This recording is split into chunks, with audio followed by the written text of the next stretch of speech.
A horse and a man, above, below. One has a plan, but both must go. Mile after mile, above, beneath. One has a smile, and one has teeth. Though the man above might say hello, expect no love from the beast below. In bed above, we're dead asleep, while greater love lies further deep. This dream must end, the world must know, we all depend on the beast below.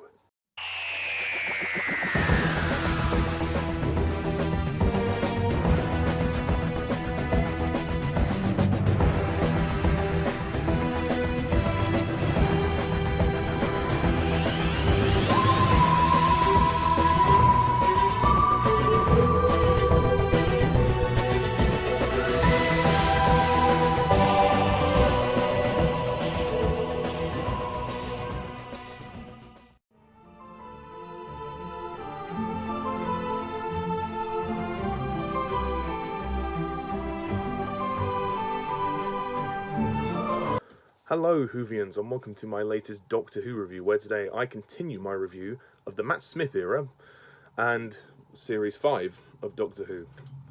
The Beast Below. This is the 204th Doctor Who story and it stars Matt Smith as the 11th Doctor in his second story.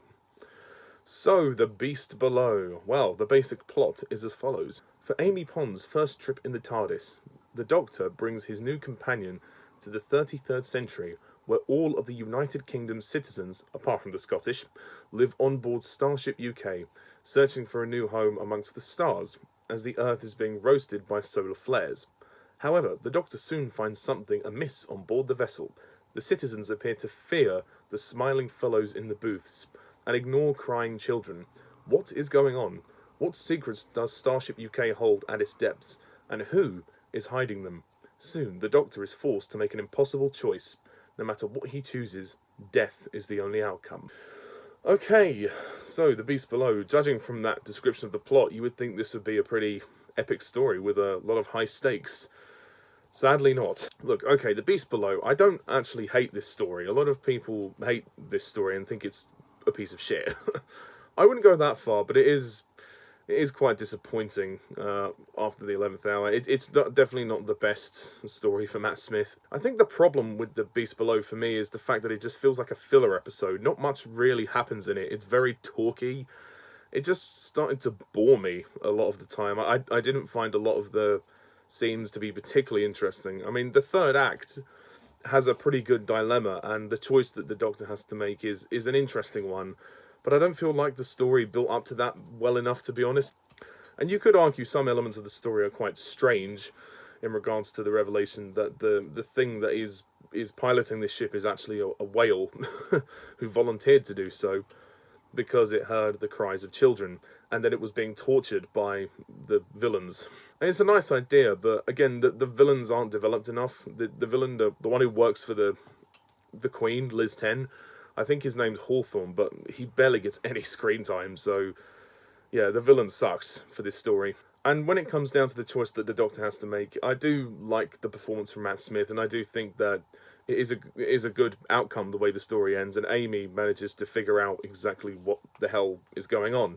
And she proves to the Doctor that, you know, she didn't mean to make a mistake, and she does actually have something to contribute when she travels with him, and is able to make some tough choices, much like he is. The story looks great. I like the sets and everything, and the fact that the whole of the UK is on a massive spaceship. That's kind of cool. I like that. And then the visual sort of wide shot, the CGI is very good, and it does look kind of impressive. And as a UK citizen, I was actually quite surprised how well they did that. I do think the villains suck, though. The villains of The Beast Below suck. Like I said, Hawthorne is just a terrible antagonist. He doesn't do anything in the story.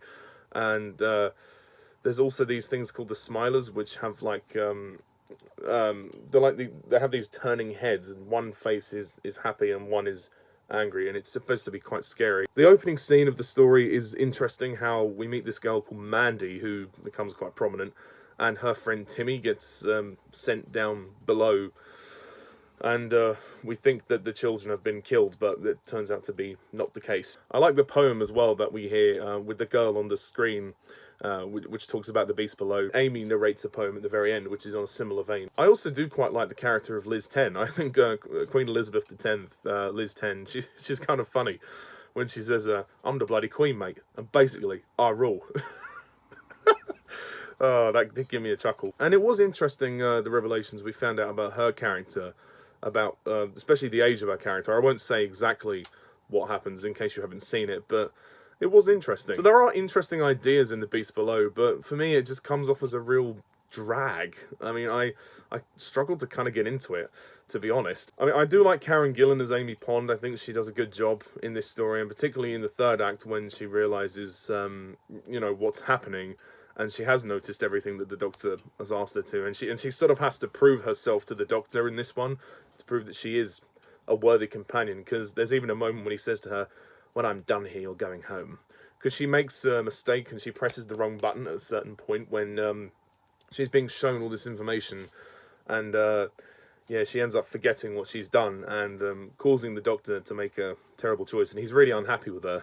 And yeah, in the end, he does forgive her, and he does admit that, you know, he was wrong about her, and he allows her to continue travelling, and they share a nice moment, and they embrace at the end, which is lovely. I mean, the third act is probably the best part of the story, but the rest of it is just pointless. I mean, there's a scene when the Doctor and Amy go into the mouth of the whale, which is kind of interesting. Like, visually, it looks pretty cool. But ultimately, there's not much I could talk about with this story, because it really is just nothing. Like, the script and the story, it's just nothing. It's just boring. I mean, there isn't really much humour, I guess. I mean, Matt Smith is trying his best to slightly make the role his own now, but I still think Matt Smith is taking his time to get settled into the role. I don't think the sort of confidence and the bravado of the Doctor is quite there yet, but he's getting there. I think he's slowly getting better in the role, but I think the next story is where Matt Smith really goes all out and actually does prove himself as the Doctor. And the music by Murray Gold is quite good. I do like the Amy's theme that we hear at the very beginning, like when the Doctor's holding her leg and she's sort of floating in space and experiencing space for the first time. That's a great moment. And in regards to something else I forgot to mention in the first review that I did, the whole fairy tale idea of Doctor Who, like Matt Smith's era starts to go into that direction. Like Moffat tries to add something of a fairy tale vibe certainly about Series 5 with Amy and Rory's love story. I mean, I'll go further into it when I actually review the rest of the series, but I mean, I don't mind it. I mean, that's not what Doctor Who normally is, but I guess I appreciate them trying to do something different. I can kind of see why people have a problem with it, but I do think that people should give it a chance, and I'll give it a chance and see what happens. But yeah, it's been a while since I've watched Series 5, so I'll discuss further on it later, but I like that they're trying something different at least. I just think the script by Stephen Moffat it's not bad, but it's not his worst script, but it's not his best either. It's just kind of, like, it's just kind of nothing. It's boring. Hannah Sharp as Mandy, she's okay in the role, but she doesn't get much to do, to be perfectly honest. She should have been the main focus of the story, to be brutally honest. Like, she meets Amy, and then Amy goes off and investigates, and then we see the Doctor investigating, and we just don't really get to know Mandy's importance in the story, other than that she has a friend who's sent below. And the idea of the star whale, to me, it feels a bit like they looked at Star Trek, A Voyage Home, the fourth Star Trek movie, which had space whales, and it was kind of like a Save the Whales movie.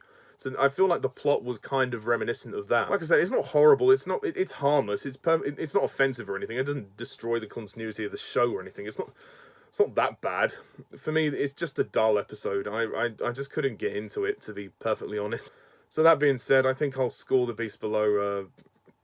I'll probably have to give it like a 4 out of 10.